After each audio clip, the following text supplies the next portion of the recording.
and welcome to Dixit, a podcast on legal scholarship. I am your student co-host, SJ Morrison. Today, I will be speaking to Professor Rebecca Flanagan, Assistant Professor and Director of Teaching and Learning Methods at the University of Massachusetts School of Law, on her article, "The Kids Aren't All Right: Rethinking the Law Student Skills Deficit," which was published in the Brigham Young University Education and Law Journal. Professor, welcome to the podcast. Thank you so much, SJ. So let's jump right in. In your paper, you broke down the concept of critical thinking into two forms. A, critical thinking with a cognitive component, and B, a disposition to think critically. Can you please explain what these two forms of critical thinking mean? Sure. So critical thinking with a cognitive component is defined as a systematic evaluation of what you heard and you read. So evaluation is the most advanced step on Bloom's taxonomy of learning. The disposition to think critically is more like reasoning. It's an inclination to ask challenging questions and follow the reasoning and evidence wherever it leads. So really, reasoning or the disposition to think critically comes before evaluation. You have to reason in order to evaluate something. You have to look at it critically, know what its parts are, know what questions to ask before you can evaluate it and make a value judgment about whatever it is you're reading or looking at. Okay, and in your paper, you cited to a number of studies that showed that students during undergrad are showing a decline in critical thinking skills development during their time in undergrad, and that this trend has been continuing since the 1980s. Why do you think that is?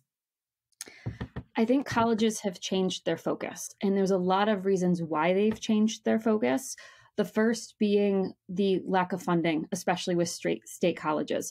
They no longer can rely on state funding from state legislatures, so they have to look for funding elsewhere, which comes from full tuition paying students, usually out-of-state students and international students. They also want those students in particular, those who are helping their bottom line, to be satisfied. Not necessarily happy, but satisfied customers. And that's a huge change because learning is hard. Learning doesn't feel good. There's a lot of studies on this. Learning is meant to stretch you, and that stretching is not a comfortable feeling. But if you want people to be satisfied, they're not necessarily going to want to learn, want to be uncomfortable. So colleges have said, okay, we're going to create a pathway for these students who we need financially, but who don't want to be made uncomfortable. They want to be satisfied. They want to have a good experience, but they don't necessarily want to be challenged or want to learn. And I think that that has been a critical breakdown in education in general, but a critical breakdown in state colleges in particular. And how does this trend in reduction of critical thinking skills affect the students that do enter law school? So law school assumes students come in with strong thinking skills, particularly the type of strong critical thinking skills that are developed from a traditional liberal arts education, the type of education that was common in the 1960s through the 1970s, although that's when it started to get weaker. So the starting point for law school is a general baseline of general inductive and deductive reasoning skills, so that the first year of law school can be about honing in on advanced legal analysis and reasoning, which is building on those inductive and deductive reasoning skills. So students who don't have these skills, these basic reasoning, analytical thinking skills, are left behind at the very beginning. And they stay behind because they're catching up on these basic skills while they need to be working on the advanced skills that law school is meaning to teach them, the very basic skills that are necessary to practice. So students don't ever really get a chance to fully appreciate law school. So you mentioned that the majority of majors in the 1960s were liberal arts majors. And in your paper, you drew a distinction between liberal arts majors and pre-occupational majors. Can you compare these for me and explain how one or the other may help to foster critical thinking skills? Okay, so this is a particular question that I'm very passionate about. So I think that the book Paying for the Party, which came out after my article, does an excellent job at talking about where pre-occupational majors come from. So they describe 3 pathways through college, and these pathways started in the 80s and accelerated in the 90s, and now they are full steam.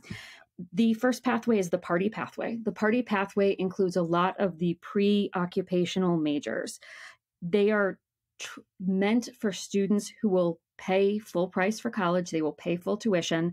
They come from upper middle class families where they're probably going to get a job through family connections or through social connections that they have through their fraternities or sororities or their sports teams, especially the sort of intramural sports teams that are not Division I or Division III at smaller liberal arts schools. These students know that they need the college credential in order to move through life. It's now our baseline. You have to have a BA or a BS. But these students don't necessarily want to work really hard in college, but they need a major.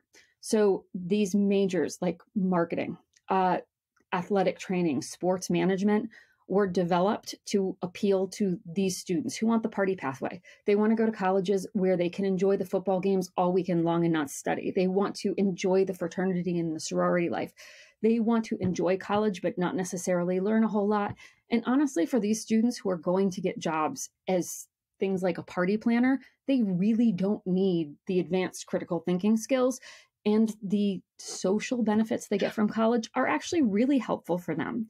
So this Party pathway developed for these students who don't need the critical thinking skills, who don't need the really advanced education that college was meant to provide. The problem is that students who don't have that sort of party planning job in front of them don't know that the Party pathway is cheating them. The Party pathway is not giving them the skills that they need. So there's a second pathway called the mobility pathway. These are the pre-vocational majors. These have been in college for a long time. These are the nursing degrees, the engineering degrees. These students don't tend to go to law school, but these majors have remained very rigorous in colleges across the board. They were rigorous in the 60s. They're still rigorous today. But lastly, there's the professional pathway. That should be the pathway to law school. But the professional pathway is the traditional liberal arts curriculum with a lot of hidden barriers that students who don't have family connections don't know how to navigate. They don't know how to get around them. So the professional pathway has barriers like the LSAT and the MCAT. They have required summer internships that a student who doesn't have parents or family of means can't take because these summer internships aren't paid. The students who don't have families of means have to work during their summer and usually have to work during their college career. They also require heavy math, science, language prerequisites that many of these students would not have gotten in their high school, so they'd have to remediate them during college. A lot of students who don't come from families of means can't afford that. They just can't afford the extra credits that aren't going to go towards their BA or their BS. So students on the professional pathway make absolutely fantastic law students. They usually come from the upper middle class because upper middle class families know about these hidden barriers, they know about these invisible barriers, and they know how to help their children navigate them. They are unbelievably difficult for students who don't have the parents or the familial background to help them navigate all of these hidden barriers. So those students who really want to be lawyers but don't have this support wind up on the Party pathway, which is not going to give them the skills that they need to succeed in law school or any sort of professional career, but it's the pathway with the least barriers. So we've created these 3 pathways, and in a lot of ways, these 3 pathways work, but we don't have the sort of support for students who don't have familial support to help them know which pathway is best for them. That disjunction between what is happening in college, what is happening in advising, and what is happening at law schools is one of the problems that created academically adrift and has created the problems that law schools are seeing. Beautifully stated, Professor. Thank you. Let's talk about the decline in student study time since 1961, because I'll tell you, when I read this, I was shocked. You stated that studies show that the average undergrad in 1961 studied approximately 25 hours a week outside of class, but come 2013, this number dropped to about 13 hours a week of outside class study. So from this, can we simply draw the conclusion that students today are lazier? So I actually would fight against the idea that students are lazier, because I actually think that college students today are being cheated. Students don't know what they should be doing, and the colleges are setting such low standards. They're meeting those low standards and thinking that that's just fine.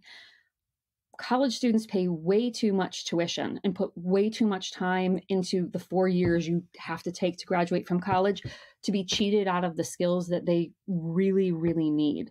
So I think this failure to set high expectations is absolutely the college's failures, the university failures. It is not the students being lazy. The students just don't know. And I think it's ridiculous for college or pundits to think that any 18-year-old is going to know what they should be doing or if the bar is too low for them. No, I look back at myself at 18 and I certainly didn't have any clue of what I was doing or what I wanted to do. And I think it's true for all of us. It was definitely true of me at 18. And this is a really imperfect metaphor that I can probably get criticized for, but colleges really have a role that's similar to parenting. So when you're a parent, you have to make choices that are going to make your child unhappy, but are good for them. You have to bring your child to the doctor to get shots. They don't like the shots, but they really don't like chicken pox if they don't get the shots. They really wouldn't like the measles if they didn't get vaccinated. Colleges have a similar role. Students don't know what they need long-term in life, so they have to tell them that there are things that they need to accomplish that are going to make them unhappy, unsatisfied, but colleges have neglected to do that. They've basically stepped away and said, it's more important for us for you to be satisfied than it is for you to do the things that you need to do. And I think it's really tragic, and I feel terrible for students because they're missing out on so much. So in law school then, let's talk about academic support programs. Can you tell me about the dawn of these programs and why today they still may not be fulfilling the needs of today's law students? Yeah, so I will start with a disclaimer, which is I've worked in academic support for almost 15 years now, so it's very, very close to my heart. And I love academic support and I love what we can do for students. In the 70s and 80s, they were actually called minority affair programs. But with Bakke and a number of other Supreme Court decisions and state laws, they had to shift away from being called minority affairs, and they chose academic support. Academic support still does an absolutely marvelous job with their traditional constituents, which is a very small group. Students who will make wonderful lawyers, but they have markers that put them at risk. Either students who come from low SES background, students of color who don't have families who are highly educated, students who have worked really hard or incredibly passionate, who show that they have potential, but they just haven't been given help to navigate all of those invisible barriers. And I think ASP still does an amazing job with those students. We're able to know who they are at the very beginning. We're able to provide them with supplemental instruction, but that should be about 10 to 15% of an entering class at any law school, given the size of most ASP programs. So I'm not saying that we should only have 10 to 15% of students who are students of color and students who come from low SES backgrounds or students that need help, but that is usually what law schools admit. And ASPs are built for 10 to 15% of the students. It's usually one or two people at an average law school, or one person doing ASP part-time, and they're meant to only work with that group of students. Unfortunately, when you are bringing in 50 and 60% of your class that needs help, this one or two people is just not enough. They cannot provide all of the support for the number of students that they're seeing. So everybody gets shortchanged.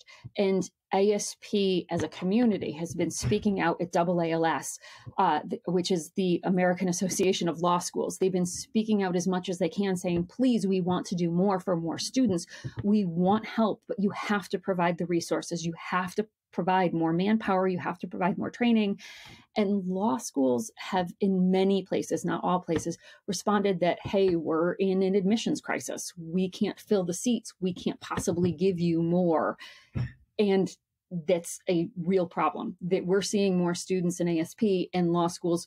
And I completely agree that law schools are still in a financial challenge, but those financial challenges are making it additionally difficult for ASP. In section 3 of your article, it begins with the statement, law student underpreparedness is not a problem with a singular solution. It is a wicked problem. What do you mean by wicked problem? So a wicked problem is, there's actually a formal term for wicked problems. They are problems that have contradictory or changing solutions that are embedded in a system where everything is interdependent.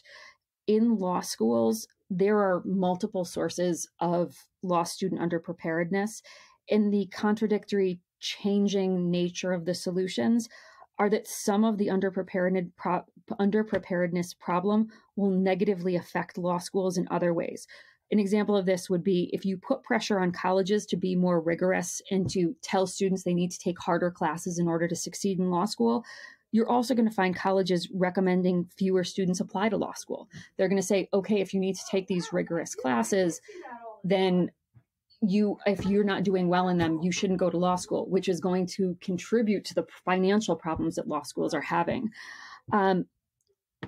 So adding more ASP may result in colleges further weakening their analytical requirements. So if we did provide all of the support and funding for ASP that I wish was provided, that may in fact give colleges more impetus to say, oh, we don't need to provide more inductive and deductive reasoning skills to our students. We don't need more classes that focus on close reading and writing because, law schools do that, which would make the problem even worse for law schools. So it's a wicked problem because most of the solutions would actually create more problems or complicate the problem and make it more entrenched. So it's really difficult to say that there's one way we can solve this. There's really not. We need to look at the entire system and look at how the entire system has broken down. Wow. I only have one question left for you. You close your article with a number of questions that law schools should be posing about how they approach their curriculum and how to address the new issue of the underprepared student. What is your hope for the future of legal pedagogy? So my hope is that law schools recognize that there is a problem and work with undergraduate universities, beginning with providing better advising and assistance to students. So instead of saying to a student who's struggling with the invisible barriers of a professional pathway program, of a liberal arts major, instead of just saying, oh, take a party pathway major, be sports management, actually having more advisors who can say, okay, what are your long-term career goals, anonymous college student? What do you want to do? How can we help you? Where are you struggling? What can we do? Making the process more transparent for students.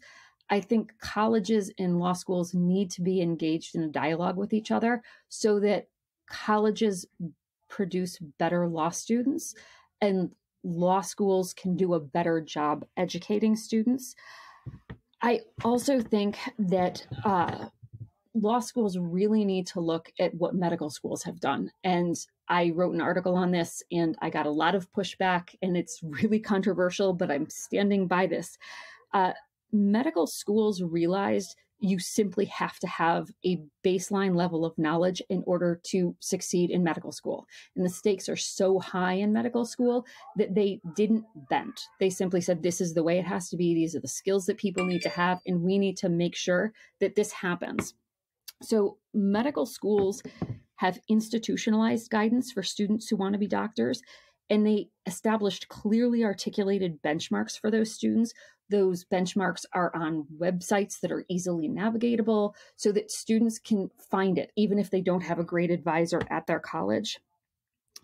And this both democratizes the process and it broadens the pipeline to med school so that they've taken away some of the hidden barriers. And I'm in no way saying that there aren't hidden barriers to medical school. There certainly are, but there are fewer hidden barriers than there are in the pathway to succeeding in getting to law school.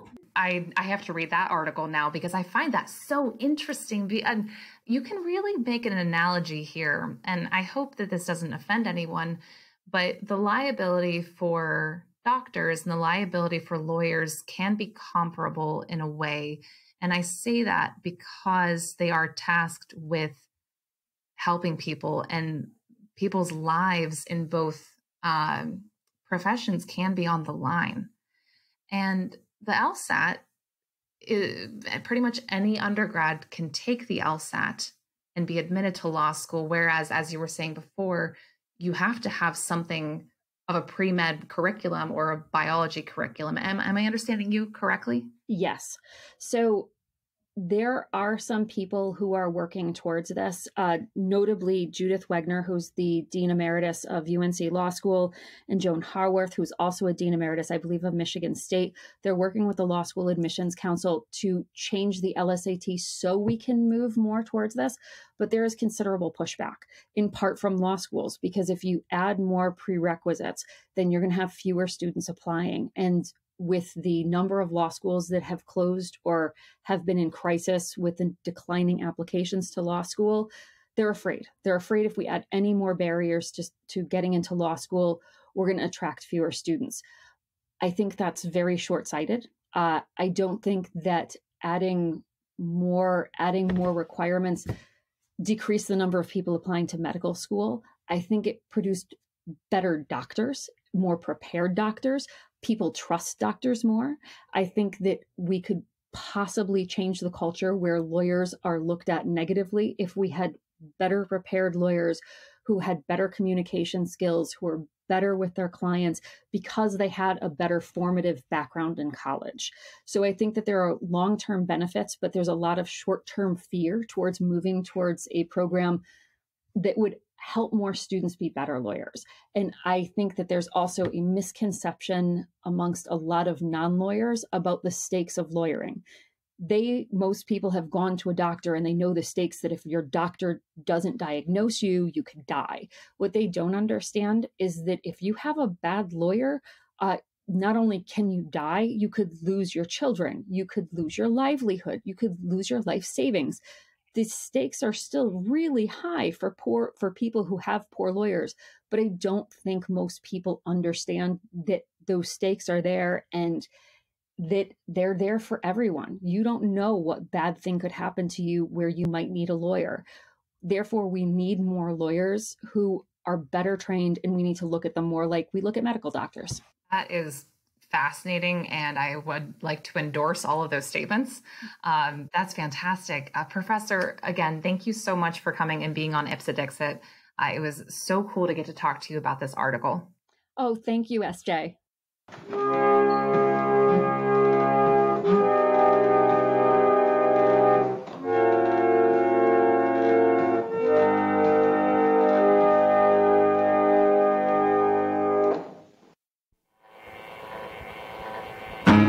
Came in on the red eye to Dallas Fort Worth, all the way from sunny Taipei.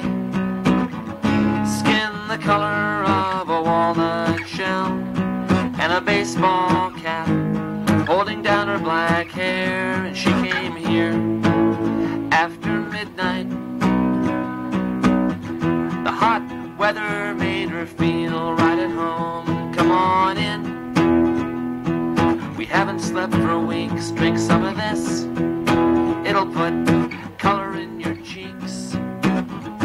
He drove in from Mexicali, no worse for wear, money to burn, time to kill, but 5 minutes looking in his eyes, and we all knew he was broken pretty bad. So we gave him what we had, we cleared a space for him to sleep in, and we let the silence, that's our trademark, make its presence felt. Come on in. We haven't slept for weeks, drink some of this. It'll put color in your cheeks.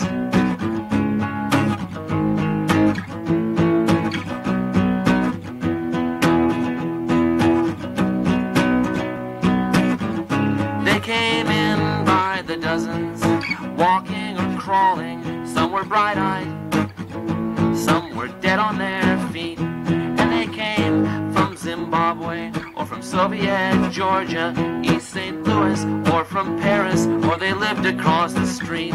But they came, when they'd finally made it here, it was the least that we could do to make our welcome clear. Come on in. We haven't slept for weeks. Drink some of this. This'll put color in